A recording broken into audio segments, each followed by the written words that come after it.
Hey guys, hope you and the families are doing well. In this video, I'm going to teach you one of my favorite and easy to learn swing trading setups that I call the Shakeout demand tail. Now, the Shakeout demand tail itself is a variation of one of three Japanese candlesticks, which is a hammer candlestick, a doji dragonfly, or a takuri line. So I'm looking for leading stocks, whatever they may be, that are displaying a lot of relative strength on the daily chart to form a hammer, a doji dragonfly, or a takuri line around one or more key daily moving averages. Now, most commonly, there's three daily moving averages that I'm looking for the Shakeout demand tails to form around. That's going to be the black line, which is the 10-day EMA on my chart, the blue line, which is the 21-day EMA on my chart, or the 50-day simple period moving average, which is the purple line on my chart. So I've got a couple of different stocks with some variations of Shakeout demand tails I'm going to be taking you through in this video, so you can dial in your pattern recognition, learn how leading stocks move, learn how common these Shakeout demand tails form in the context of uptrends and basing patterns for leading stocks. Market Surge are today's video sponsor. If you're interested in a discounted trial,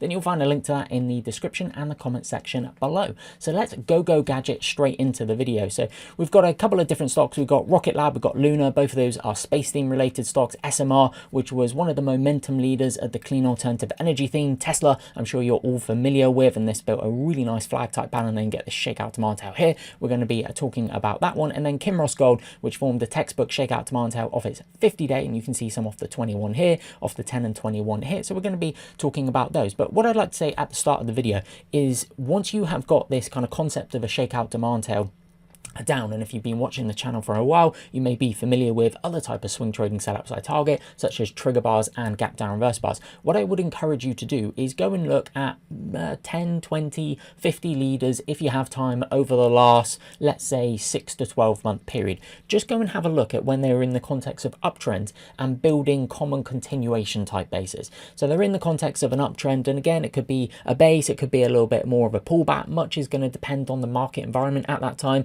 Was it a shallow market correction? Was it a deeper market correction for the type of bases and basing patterns that you are going to see? But just have a look at the context of those uptrends. I would encourage you, put the 10-day, put the 21-day, put the 50-day on your chart, and then just note, where does the stock tend to find support? And quite commonly, the leading stocks in the market, whether they're true market leaders, so that's your O'Neill, the earnings are there, the sales are there, the estimates there, the stories there, could be a relatively new IPO, new interesting technology such as AI or AI infrastructure, things like that.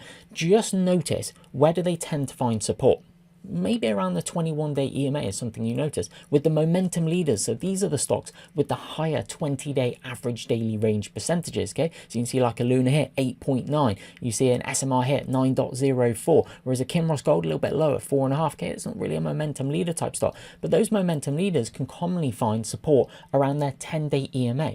And then when you start observing this and you start to go, that's interesting, the stock went from this price to this price, and as it went, it tended to find support around the 10-day or around the 21-day, or deeper pullback, it found support around the 50-day. Then when you start observing that, just notice what type of candlesticks do you then see when the stock finds support, say on the 21-day EMA, being the blue line on my charts. Okay, so this is the 21-day here. Okay, you can see it here. Okay, so then what you're trying to do is dial in the pattern recognition and realize then when you see supportive action. So you're then trying to train yourself to notice, okay, it's a leading stock displaying a lot of relative strength, it's pulled back down to the 21-day EMA, then are you seeing supportive action? And this is then where you build out your mental representations. So mental representations are covered in the book Peak by Anders Ericsson, which is a fantastic book about deliberate practice. So you're deliberately practicing and training yourself to observe these things. Leading stocks in the context of an uptrend, when they pull back to their 10-day or their 21 or the 50-day, what do they then tend to do that creates an A+ risk to reward setup opportunity, and that you've seen hundreds and thousands and tens of thousands of other leading stocks over the last 100 years do this as well. So if we were to start with Rocket Lab, okay, couple of examples. Rocket Lab then goes on a double from here as well, by the way, because that's like $20. Okay, but in here, okay, so Rocket Lab makes a big move, and then what you'll start doing is you'll start noticing certain things around the volume, and potentially it's on the earnings. So if we take a look at here with Luna, see when this is powering up here, which is around the same time as Rocket Lab, again, the same theme. So the market is very thematic in nature. So if you see one stock going from a specific group, sometimes you can see a lot of stocks going from a specific group. So if you take a look at Luna here, look at the volume coming through that's helped spark this move down here. Look at Rocket Lab showing the same. Look at the volume coming through, helps spark this move. And if we take a look at Luna, okay, it pulls back in and you get this kind of choppy Darvis box. So if you were just then trying to trade the breakout, it's a little bit difficult, okay? If you were trying to get it here, maybe you kind of, and then you pull back down like this, or maybe you want to buy it through the high, but then you get this big gap. Is there a more effective way? Well, look at this. What do you notice about this blue line here? I'm just going to highlight this, okay? This is the 21-day EMA. Do you see how the stock generally respects its 21-day EMA? Now, sure, there's a couple of undercuts underneath that where price trades below and then recovers. But then what do you notice about the characteristics of the candlesticks? So this is about how you're very detailed orientated. You observe the details, you notice, how do these leading stocks act? Are they getting supported when they trade down to say their 21-day EMA? Well, look at this. I pointed to them. Shakeout demand tail off the 21. Shakeout demand tail. Shakeout demand tail. Shakeout demand tail. This is a gap down reversal bar. Here's a shakeout demand tail. Pushes up, pull back down, shakeout demand tail.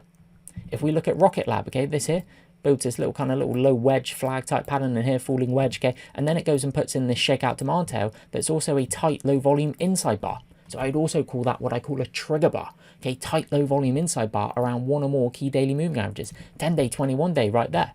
And then it builds this kind of cup and high handle, so cup, high handle here, and then what do you notice happens just before the breakout? So this is the breakout bar, but there you go.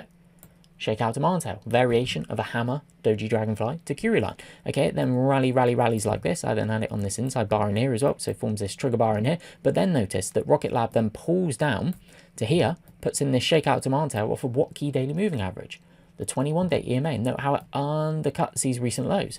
Triggers a load of stop loss orders. 2 sessions later, then you get this 10-day EMA, shakeout demand tail, plus an inside bar, and the volume dries up. Interesting. So these two stocks, Luna and Rocket Lab, are both from the same theme. They're both space satellite related stocks, but look how they're moving. What do you tend to see keeps happening time and time again? And then you build setups around that. So your setups are based on reality of how leading stocks move. Okay, it's trigger bars, gap down reverse bars, or in this case, in this video, shakeout demand tails around certain key daily moving averages. Most commonly for leading stocks, 10-day, 21-day, 50-day. If we take a look at SMR as well, okay, notice the move here. Pulls back down, and then you get this shakeout demand tail. So I had it through the high. Okay, I'm showing you stocks that I traded through the high here off the 21-day EMA. So with these ones, if I think I'm in a more favorable market environment for swing positional trading, I'm looking for trigger bars, shakeout demand tails, gap down reverse bars, and then my order entry method technique is quite frequently what I call a buy stop limit order. That's not what I call it. It's called a buy stop limit order. So I'm targeting it through the high with a buy stop, and then the limit is defining the maximum amount that I'm willing to pay for any shares. So then I predefine my risk ahead of time with then a stop loss on a GTC, good till cancel basis, just underneath the low. So a buy stop limit order. Then SMR powers up, pulls back down, and then what moving average do you notice it's generally finding support around? At that 21-day EMA again, and look how the volume dries up on the pullback. Interesting, no? If we take a look at Tesla, note the volume coming through on the rally. Note the volume coming through on the rally for SMR. Note the volume on the rally for Luna. Note the volume on that. Maybe that's important. Look at Kinross Gold. Note the volume coming through on the earnings reaction. Maybe volume's important here. Volume is signaling what? It's signaling a lot of demand, especially if the stock powers up like this. If the stock powers up like this. Then you're waiting for that orderly pullback consolidation. Maybe it builds a flag, a wedge, a Darvis box, VCP cut, whatever it may be. That's also going to be a factor of how the market is unfolding. Is the market just doing a run-of-the-mill 3 to 5% pullback as the stock is basing, or is the market just gone down 30%? That's going to affect how the base is forming for the stock. So if we then look at Tesla, what you get here, there's a really nice flag type pattern. Let me actually try and draw this straight like this, okay? There we go, like that. So maybe drag this up a little bit. Okay, what Tesla then does is it builds this really nice flag type pattern.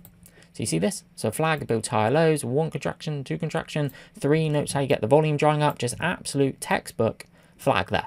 Okay, I'm buying it on the breakout here, this bar here. But what bar do you notice happens just above the 10-day EMA?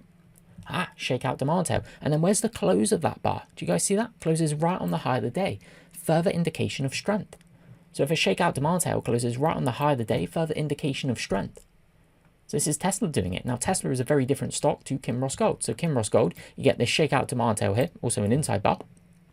Not quite an inside bar, maybe about a couple of cents. Nearly an inside bar around its 10-day, 21-day. Big push on the earnings here. Look at that, the earnings come through. And then it pulls back down like this to the 50-day. And then what bar do you notice right there on the 50-day? Shakeout demand tail. Variation of a hammer, Doji Dragonfly to Curie line around one or more key daily moving averages. So remember, I'm not looking for it up here. Okay, you may think, here's a shakeout demand. I watched a YouTube video. Jack was talking about shakeout demand tails, but here you're missing the context. Context. This is you're missing the context. Commodity related stock, being a precious metal miner, short term extended from the 10-day EMA. This is not a shakeout demand tail I'm targeting. Okay, it's in the context of either a pullback or the stock is building a base and it is around one or more key daily moving averages. And I'd rather get them on little pullbacks where the stock is pulling back instead of wedging up or V-shaped. Okay, so I don't want it here. Okay, I want it here. Make sense? Like Tesla, okay, this is then you could target like an ORB the next day. But you see here how it's gone sideways, built a base. If you look at all of these, the stock has pulled back, pulled back, pulled back, pull back, pull back, pull back. You see here, sideways consolidation, pulled back, sideways consolidation. So I'm not doing it up here when it's wedging up or it's V-shaped like this. Okay, it's on the pullback. Even here, okay, it pops, pulls back. See this? Pullback. The context of this shakeout demand tail is very different to this shakeout demand tail. Hopefully you're recognizing that. So what I would encourage you guys to do is go and pull up a list that you think are leaders over the last 12 months or so. Just study the moves. Just study, okay, this stock went from $10 to $30 or $50 to $100 or whatever it was. Okay, stocks have gone on a decent move, maybe 50% plus. Just take a look at that move. Okay, and then see, well, that's interesting. The stock found support on multiple occasions around the 10-day or the 21-day. Most stocks are going to be, the 10-day will be too quick, so it's more so going to be the 21-day EMA as a real kind of sweet spot moving average. So the 21-day, that's interesting. It pulls down. And then what do you notice are the types of Japanese candlesticks that form? Maybe you'll see what I see. Oh, it's shakeout demand tails, it's trigger bars, it's gap down reversal bars. If you've been watching the channel for a little while, that's interesting. And then you build setups around that. You build your actual setups around how leading stocks move. So then there's different order entry method techniques. I talk about Immorellos, intraday mean reversion longs on the channel. I talk about ORBs, opening range breakouts. I talk about buy stop limit orders as well. Much will depend upon you, your personality, your kind of time commitments as well. We're all busy people. You may have work, you may have family, this and that going on as well. But hopefully that video there is useful for you just to kind of start training your eye. How do stocks actually move? Types of Japanese candlesticks that I think are effective to look for, show supportive action around key daily moving averages. That's a key, cannot stress it enough. You're looking for these type of setups, in my view, around key daily moving averages. So thank you very much for watching. Thank you very much for the support on the YouTube channel. And as always, I look forward to seeing you in a future video.